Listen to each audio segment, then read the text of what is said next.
Spirit വേൾഡിന്റെ വചന കേൾവിയിലേക്ക് എല്ലാവർക്കും സ്വാഗതം. പ്രതിദിന വിശുദ്ധ വേദപുസ്തക വായന 891 ദിവസം. യോനയുടെ പുസ്തകം 4-ാം അധ്യായം. യോനയ്ക്ക് ഇത് അത്യന്തം അനിഷ്ടമായി അവന് കോപം വന്നു.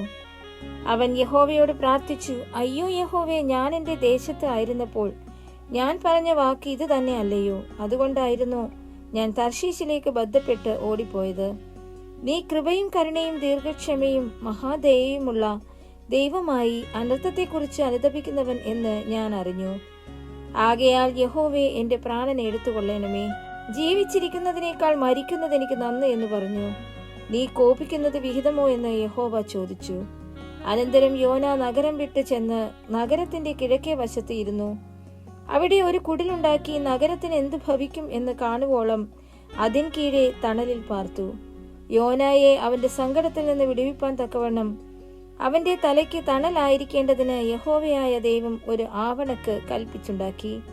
അത് അവനു മീതെ വളർന്നു പൊങ്ങി. യോന ആവണക്ക് നിമിത്തം അത്യന്തം സന്തോഷിച്ചു.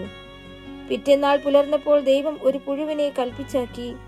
അത് ആവണക്ക് കുത്തിക്കളഞ്ഞു. അത് വാടിപ്പോയി. സൂര്യൻ ഉദിച്ചപ്പോൾ ദൈവം അത്യുഷ്ണമുള്ളൊരു കിഴക്കൻ കാറ്റ് കൽപ്പിച്ചു വരുത്തി. വെയിൽ യോനയുടെ തലയിൽ കൊള്ളുകയാൽ അവൻ ക്ഷീണിച്ചു. മരിച്ചാൽ കൊള്ളാമെന്ന് ഇച്ഛിച്ചു. ജീവിച്ചിരിക്കുന്നതിനേക്കാൾ മരിക്കുന്നത് എനിക്ക് നന്ന് എന്ന് പറഞ്ഞു. ദൈവം യോനയോട്, നീ ആവണക്ക് നിമിത്തം കോപിക്കുന്നത് വിഹിതമോ എന്ന് ചോദിച്ചതിന് അവൻ, ഞാൻ മരണപര്യന്തം കോപിക്കുന്നത് വിഹിതം തന്നെ എന്ന് പറഞ്ഞു. അതിന് യഹോവ, നീ അധ്വാനിക്കുകയോ വളർത്തുകയോ ചെയ്യാതെ ഒരു രാത്രിയിൽ ഉണ്ടായി വരികയും ഒരു രാത്രിയിൽ നശിച്ചു പോവുകയും ചെയ്തിരിക്കുന്ന ആവണക്കിനെ കുറിച്ച് നിനക്ക് അയ്യോ ഭാവം തോന്നുന്നുവല്ലോ. എന്നാൽ വലങ്കൈയും ഇടങ്കൈയും തമ്മിൽ തിരിച്ചറിഞ്ഞുകൂടാത്ത 120,000 ചില്ലുവാനം മനുഷ്യരും അനേക മൃഗങ്ങളുമുള്ള മഹാനഗരമായ നിനവയോട് എനിക്ക് അയ്യോ ഭാവം തോന്നരുതോ എന്ന് ചോദിച്ചു.